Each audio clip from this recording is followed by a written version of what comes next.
Hey, old man. Damn, it's good to see you. What's it been, 2 years? Actually, Tom, it's been over 3 years since I moved in. Bloody hell. Yeah, now I remember. It was just after I got married, and last month was our third anniversary, so yeah, over 3 years. Time flies. It sure does. So, Adam, when did you move back to Columbus? I've been here about 7 months. What?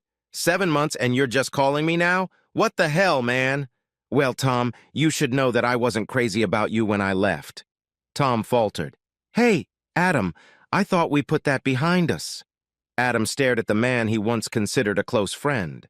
Tom, you stole my fiancée and married her. That's not good for a friendship. Tom wrinkled his nose. Oh, man, it wasn't like that. Nancy hit on me. I didn't steal her. Yeah, I know. 4 months after I introduced her to you, she dumped me and went after a friend of mine with a fancy car and a big yacht. A guy who was supposed to be my friend. A guy who should have turned her down and pushed her away. Instead, you grabbed her without a second thought. Tom lowered his head. I'm sorry, man.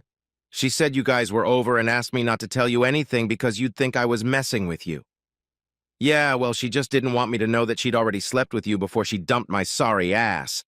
Bullshit! She was very upset when she showed up at my reception that Friday night. I invited her on board and she cried her eyes out. She said you guys talked and then she gave you the ring back. She cried on my shoulder and we had a few drinks. Once she calmed down, I offered to take her home, but she said she didn't want to be alone. So, being the true gentleman that you are, you comforted her with sex. Fuck you, man. It wasn't like that. She was a mess. I put her on the front bunk and then went to my quarters. A few hours later, she woke me up by climbing into bed with me. She was naked and snuggled against me with her whole body. By the end of the weekend, I was in love. Funny, that's roughly what she did to me the first time we slept together. She saw what she wanted and just went for it. Okay, now you know everything. I didn't do it, and besides, you guys already broke up. She gave you the ring back. It was over. Oh, it was fine. She just waited till next Tuesday to tell me it was over. Oh, and Tom, she never gave my ring back. Bitch said she lost it. I guess she sold it. Tom shook his head and turned away. You're lying. She wouldn't do that. You're just mad because she chose me and we're happily married. Adam laughed. I'm not mad. Well, I was mad at first, but it didn't take me long to get over her. Hell, the truth is that now I'm grateful that you saved me from that evil bitch. Tom's face turned red. That's my wife, asshole. Watch your mouth.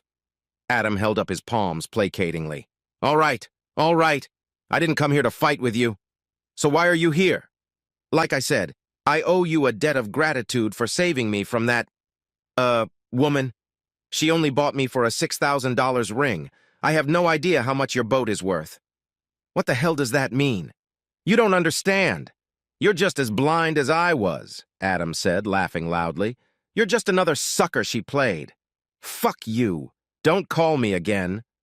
Tom stomped away irritably, but stopped when he heard his wife's amplified voice coming from my phone. Of course I sold your ring, she laughed. You can consider it payment for services rendered.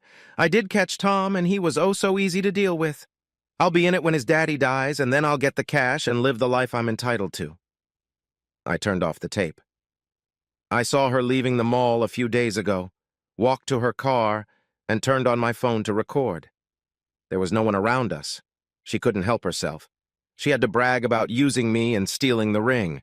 I think she enjoyed trying to humiliate me. I'm guessing your daddy, the lawyer, would be happy to help you divorce that bitch. You should have never let her talk you out of that prenup, buddy. I smiled broadly at my former friend.